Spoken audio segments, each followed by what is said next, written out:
Assalamualaikum warahmatullahi wabarakatuh. Waalaikumsalam warahmatullahi wabarakatuh. Waalaikumsalam warahmatullahi wabarakatuh. Bagaimana kabarnya adik-adik di rumah? Sehat semua? Baik, Pak. Alhamdulillah, Sehat sekali. Alhamdulillahirabbil alamin. Patut kita bersyukur kepada Allah atas nikmat yang kita terima sehingga kita bisa sehat dan melanjutkan materi yang akan kita bahas pada kesempatan kali ini. Sebelumnya, mari kita doa dulu biar ilmu kita itu bisa bermanfaat. Ayo kita doa sama-sama. Bismillahirrahmanirrahim.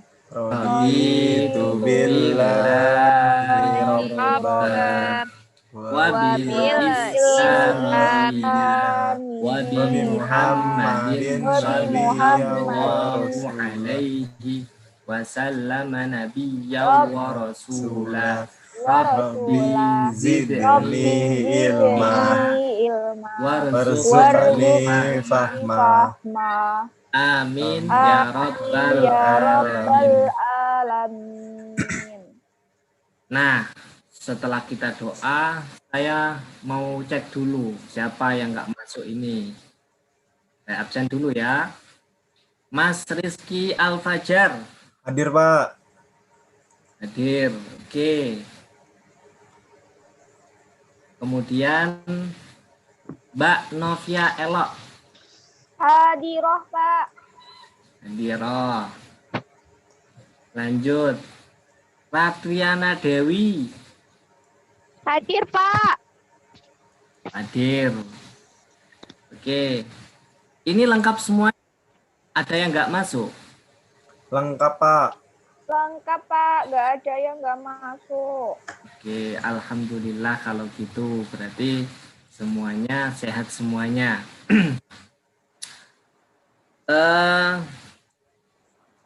Materi minggu lalu kita belajar tentang apa? Masih ingat adik-adik? Tentang akhlak terpuji, Pak. Masih ingat? Tentang Tentang akhlak apa? terpuji. Akhlak terpuji, Pak. Tentang akhlak terpuji. Nah, oke. Sudah diterapkan, Mbak Elok, akhlak terpuji yang telah kita pelajari minggu kemarin. Insya Allah sudah, Pak. Contohnya apa, ayo? Perbuatan Contohnya Mbak Elok kerjakan. jujur, Pak, saya. Jujur. Oke, bagus sekali. Nah, minggu lalu kan kita belajar tentang akhlak terpuji.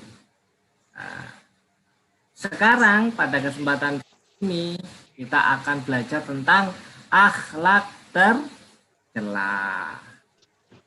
Nah, di akhlak tercela itu apa saja? Macam-macamnya. Ada yang bisa nyebutkan yang termasuk akhlak tercela apa aja? Banyak, Pak. Macam-macam. Coba Mbak Ratriana disebutkan. Bohong. Bohong. Mencuri. Mbak Ratriana suka ya kepada orang tuanya. Ya, sesekali, Pak. Kok bisa? Nah, karena kita akan belajar tentang akhlak tercela, insya Allah nanti Ratriana Dewi ini tidak akan berbohong lagi. Amin, doanya, Pak. Tapi dari adik-adik yang telah disebutkan materinya itu nggak ada yang tepat. Ya, dari tadi ada bohong, mencuri. Kita nggak belajar tentang berbohong, mencuri. Ayo apa tebak? Coba. Cluenya itu cluenya ada laki-laki jalan di sebuah gang, tiba-tiba melihat seorang cewek sendirian. Apa yang dilakukan dia? Kenalan, Pak. Disamperin dong, Pak. Ada cewek-cewek. Kenalan. Copet. Ya. Kurang. Cluenya kurang masuk ya.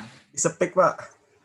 Nah, biasanya kalau orang pacaran apa kesalahan yang dilakukan, kesalahan besar yang dilakukan kebanyakan anak pacaran itu? Hilaf, Pak. Khilaf. Contohnya apa Mas Fajar? Contohnya ya gitulah, Pak, pokoknya. Oh. Ini adik-adik, jadi materi kali ini kita akan membahas tentang zina. Oh, zina. Pernah dengar istilah zina? Pernah, Belum. Pak. Apa coba, Apa? Mbak Elo? Ya, contohnya ya seperti yang Bapak jelaskan tadi. Kalau ada laki-laki sama perempuan yang bukan muhrim dan berhubungan, contohnya seperti pacaran dan lain sebagainya, itu zina, Pak. Oke. Kalau begitu, pengertian zina itu apa? Ada yang tahu? Nggak tahu, Pak. Nggak tahu. Mbak Ratriana, Itu Pak,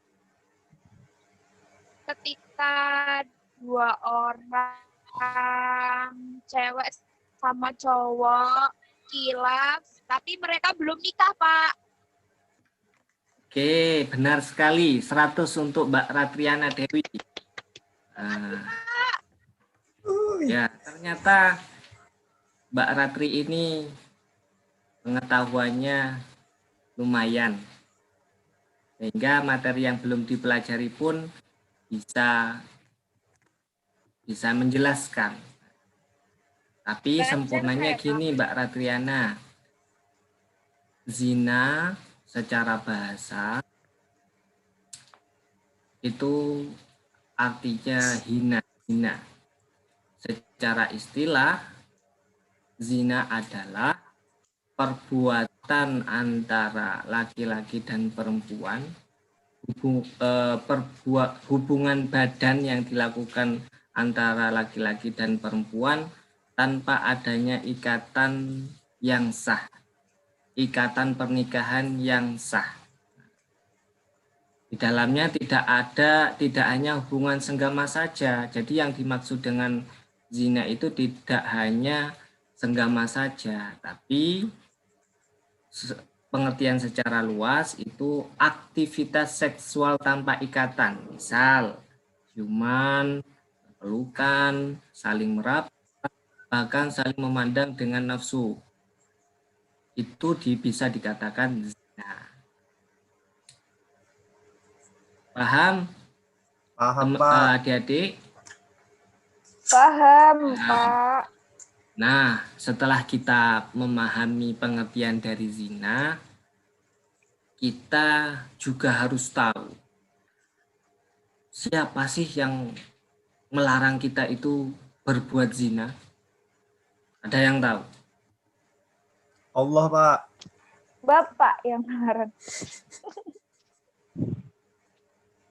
Siapa? Ada yang tahu siapa yang melarang zina itu? Allah. Oh, Allah dong pastinya. kok bisa tahu? Novia Elok kalau yang melarang itu? Karena ada dalilnya, Pak, kalau tidak salah. Dalilnya apa coba? Dalilnya apa ya? Di kitab Injil, apa kitab Taurat, apa kitab Zabur, apa kitab Quran? Di Quran, Pak. Oh ya, di Quran. Ada yang tahu ayatnya apa? Ayatnya bunyinya apa? Belum tahu, Pak. Belum tahu. Belum, Pak. Oke, saya jelaskan. Jadi yang melarang kita untuk berbuat zina itu adalah Allah. yang dijelaskan dalam kitabnya berupa Al-Quran dalam surat Al-Isra ayat 32. Coba dibaca Mas Fajar. A'udzu billahi minasy syaithanir rajim. Wala taqrabu zina innahu kana fahisatan wa sa'a sabila. Artinya, dan janganlah kamu mendekati zina. Sesungguhnya zina itu adalah suatu perbuatan yang keji dan suatu jalan yang buruk. Quran Surah Al-Isra ayat 32. Nah, ayat tersebut sudah jelas. Jangankan kita melakukan zina, mendekati zina aja kita dilarang sama Allah. Nah, di situ kan ada kata wala taqrabuz zina. Jangan kalian itu mendekati zina. Yang mendekati zina itu apa aja? Mbak Ratriana, coba disebutkan. Misalkan apa? Berciuman, berdua-duaan, terus berpegangan tangan. Ya, sudah Terus cukup. apa lagi, Pak? Ya, sudah. Sudah itu sudah mewakili. Jadi, berciuman, berpelukan, kemudian berpegangan tangan, itu merupakan salah satu bagian dari zina. Sehingga hal tersebut itu dilarang oleh agama. Oke. Nah, kalau misalkan kita sudah mengetahui dalil, orang itu bisa membenci perkara itu karena mengetahui bahayanya itu seperti apa. Nah, maka dari itu kita harus tahu bahaya zina itu apa saja. Yang pertama, anak hasil zina akan terlepas dari nasab ayahnya. Jadi orang yang berzina itu nanti anaknya itu tidak bisa dinisbatkan kepada ayahnya. Kenapa? Karena tidak melalui ikatan pernikahan yang sah. Yang kedua, zina membuka pintu berbagai macam bencana seperti penyakit menular seksual atau HIV, seperti HIV, kemudian raja singa, itu penyakit Pak. yang AIDS, ya betul Mbak Elo. 100. Nah, Pak Ustadz ini kan sudah menjelaskan 2 bahaya zina. Ada yang tahu bahaya zina itu apalagi? Coba dijelaskan. Ada yang tahu? Nanti tak kasih poin, tak tandai. Dapat dosa Saya, besar, Pak, Pak. saya. Dapat poin plus. Ayo, ya silakan Novia Elok. Itu Pak, kehormatan kita jadi tercoreng atau harkat martabat manusia itu jadi menurun. Oke. Tepatnya rusaknya martabat dan harga diri di hadapan Allah Subhanahu wa taala dan manusia. Begitu maksud Mbak Elok ya? Iya Pak, betul. Yeah. Dapat poin plus. Yeah. Ada lagi yang mau poin? Saya Buat maunya tambah 100, nilai. Pak. Kalau nilai ulangannya jelek. Dapat dosa besar, Saya Pak. bikin jelek sih, Pak. Wah, ini Mbak Ratri ini sombong sekali. Enggak Tapi sombong, nggak Pak. apa. Biasanya emang saya dapat nilainya bagus-bagus.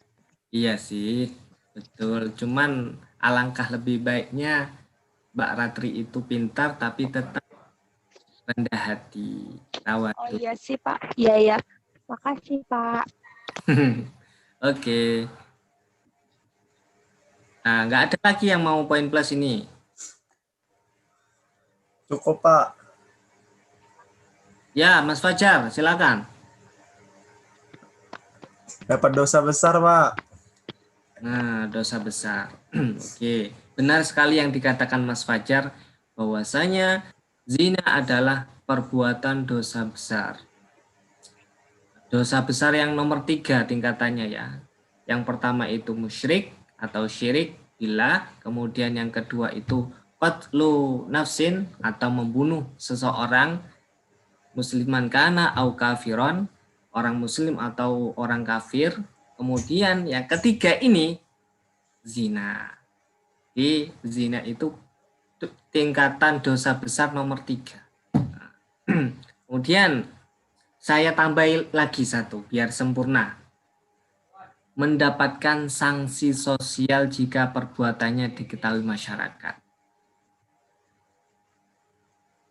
Adik-adik kan biasanya tahu di media sosial itu kalau misalkan ada orang yang melahirkan tanpa ayah atau mengandung sebelum nikah, itu kan biasanya adik-adik merasa kok bisa ya orang itu seperti itu, kayak jijik gitu. Benar apa enggak? Iya, Pak. Kenapa kok bisa? Benar. Karena Karena zina. Ya, betul sekali. Karena ketika ada orang yang hamil di luar nikah itu pastinya akan terkena sanksi sosial. Semisal dijauhi tetangganya, dicibir tetangganya, itu akibat dari perbuatannya yang melanggar syariat agama. Terkadang mencibir, kemudian menggosip itu memang merupakan sudah kudrahnya Allah diciptakan sehingga menimbulkan orang yang berbuat maksiat itu jera. Terkadang perbuatan buruk itu membuat sesuatu menjadi baik karena sesuatu tersebut itu sebagai pencegah. Kalau misalkan ada di suatu kampung itu suka mencibir, suka gosip, ketika terjadi kasus zina, maka orang itu berpikir berkali-kali lipat untuk melakukan dosa tersebut. Karena di dunia itu tercap ketika ada orang yang salah, sedikit saja akan digosip. Selanjutnya, setelah kita mengetahui bahaya zina, kita juga harus mengetahui hikmah dilarangnya zina itu apa? Ada yang tahu? nggak ada, Pak. Nggak ada.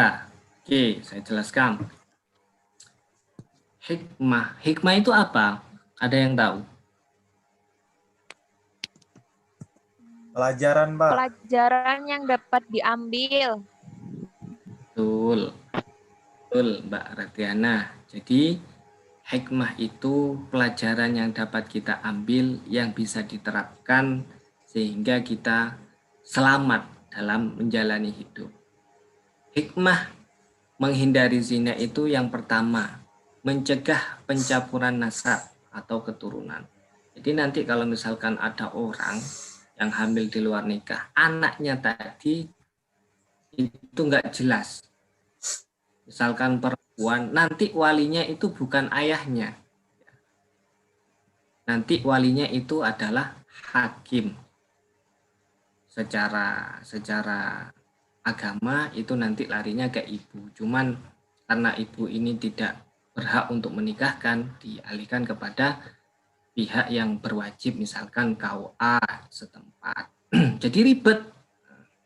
Karena kenapa? Karena itu hal yang tercela sehingga akibatnya pun membuat kita itu sengsara. Yang kedua, menjaga kehormatan. Ketika kita terhindar dari perbuatan zina, maka kehormatan kita utuh. Kehormatan kita itu tidak ternoda. Karena zina itu merupakan perbuatan tercela.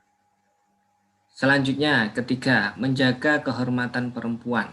Kok bisa seperti itu? ada yang tahu kenapa hikmah dari menghindari zina itu dapat menjaga kehormatan perempuan? Karena derajat perempuan itu tinggi, Pak.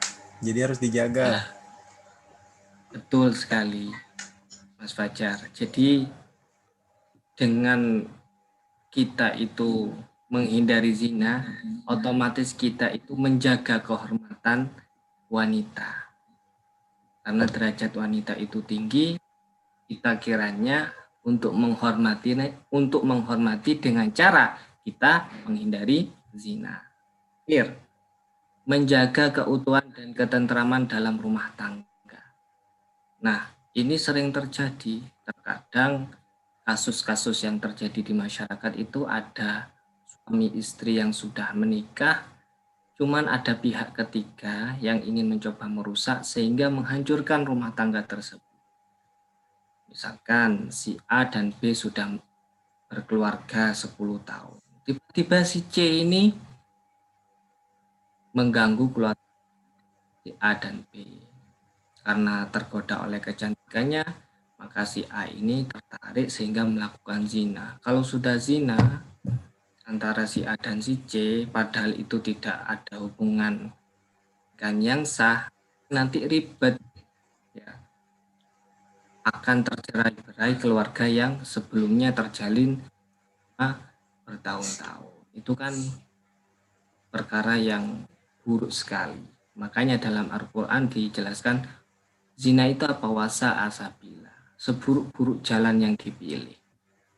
Nah, sebelum kita selesai membahas tentang zina dari tadi pengertian zina, kemudian dalil zina, kemudian hikmah zina, dan juga bahaya zina itu apa, saya akan menunjukkan gambar. Coba dilihat. Apa pendapat kalian terkait dengan gambar di samping? Bagus, Pak, akrab. Orang Cerdas. pacaran itu, Pak. Nah, satunya akrab, satunya pacaran. Terus kalau Novia Elok, apa pendapatnya? Iya Pak, itu orang pacaran tapi sudah berani peluk-pelukan sebelum nikah Pak. Nah, Termasuk jadi zina itu Pak. kenapa kok termasuk zina? Ya tadi karena sudah berani peluk-pelukan tapi belum muhrim. Belum menikah. Ya, betul sekali Mbak Elok. Jadi gambar yang sama-sama kita lihat itu terlihat romantis, terlihat indah di mata, sehingga kita ingin melakukan hal itu. Padahal sebenarnya itu dilarang oleh agama. Karena termasuk perbuatan Zina. zina, betul. Jadi Allah itu terkadang membuat sesuatu yang indah.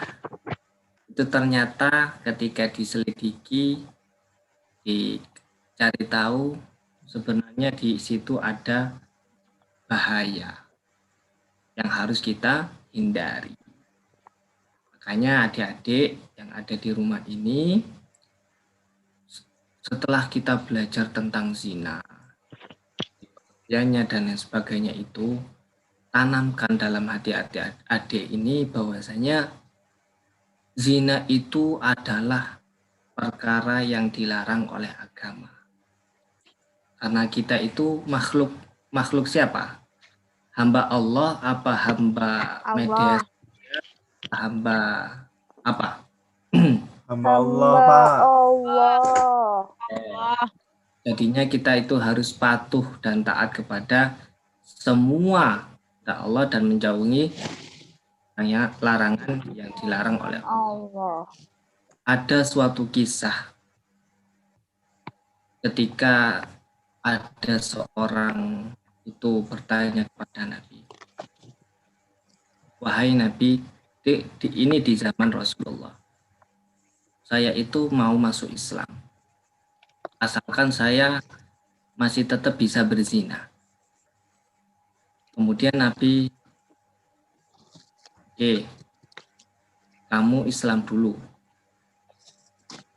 Kemudian para sahabat iskal, loh, Nabi kok memperbolehkan dia itu masuk Islam tapi masih tetap berbuat zina. Kemudian Nabi menjelaskan, saya itu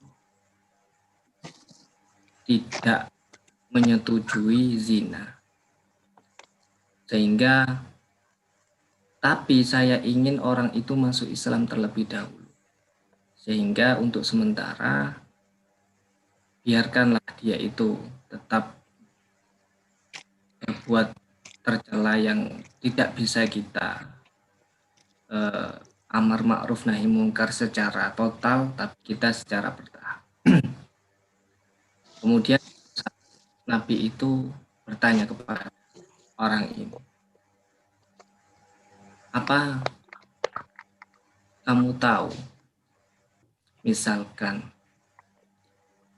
ada orang yang berzina dengan, apa kamu mau? Jawabnya dia, tentu saya akan menyembelih atau membunuh orang tersebut ya Rasul.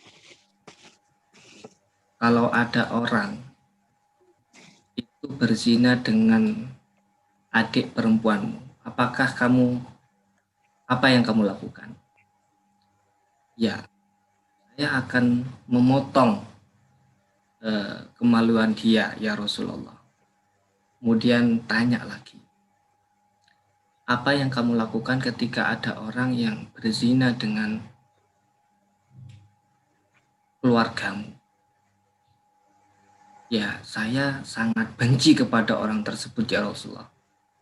Saya ingin orang tersebut itu tidak hidup lagi, sehingga saya itu dapat menghindarkan keluarga saya dari perbuatan orang yang bejat itu ya Rasulullah. Kemudian orang ini tanpa sadar bahwasanya Rasulullah itu mengajari pada dia tentang bahaya zina. Sehingga setelah Rasulullah menjelaskan pada orang ini sadar bahwasanya yang dilakukannya itu salah. Dan ternyata ketika dia itu berzina, ternyata yang dizinai itu adalah ibu dari keluarga ini, adik dari keluarga ini, bagian dari keluarga ini. Sehingga ketika terjadi pada keluarganya sendiri itu kayak istilahnya dia benci. Kemudian Rasulullah itu memegang dadanya, berdoa kepada Allah agar hatinya itu diberi rasa untuk membenci zina selama-lamanya. Dan pada saat itu orang tersebut berubah 180 derajat menjadi manusia yang sangat-sangat membenci perbuatan zina akibat penjelasan dan doa yang dimohonkan kepada Allah dari Rasulullah. Itu saja adik-adik yang bisa saya sampaikan. Sebelum saya tutup, apa ada pertanyaan?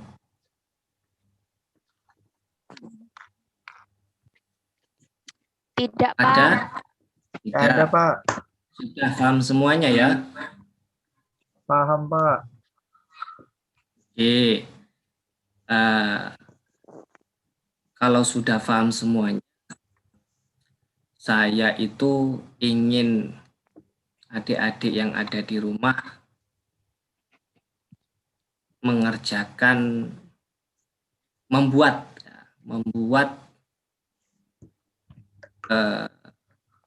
clipping tentang bahaya zina. Paham? Paham, Pak. Kapan dikumpulnya, Pak? Paham. Dikumpul. Minggu depan Dikumpulkan. ketika Kapan? minggu depan ketika kita bertemu lagi. Oke, siap, Pak.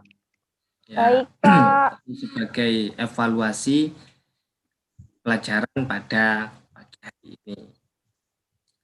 Oke, karena sudah selesai semua, Jangan lupa dikerjakan tugasnya. Mari kita tutup pelajaran pada pagi hari ini dengan membaca hamdalah dan doa kafaratul majelis bersama. Alhamdulillahirabbil Subhanakallahumma wa alamin. bihamdika la ilaha illa anta astaghfiruka wa atubu ilaik. Wa syukran ala husni ihtimamikum wa hudurikum hadanallahu wa iyyakumul afa minkum. Wassalamualaikum warahmatullahi wabarakatuh. Waalaikumsalam Waalaikumsalam warahmatullahi wabarakatuh. Selamat tinggal adik-adik, sampai jumpa di minggu depan. Iya, Bapak. Sama-sama, Bapak. Bye.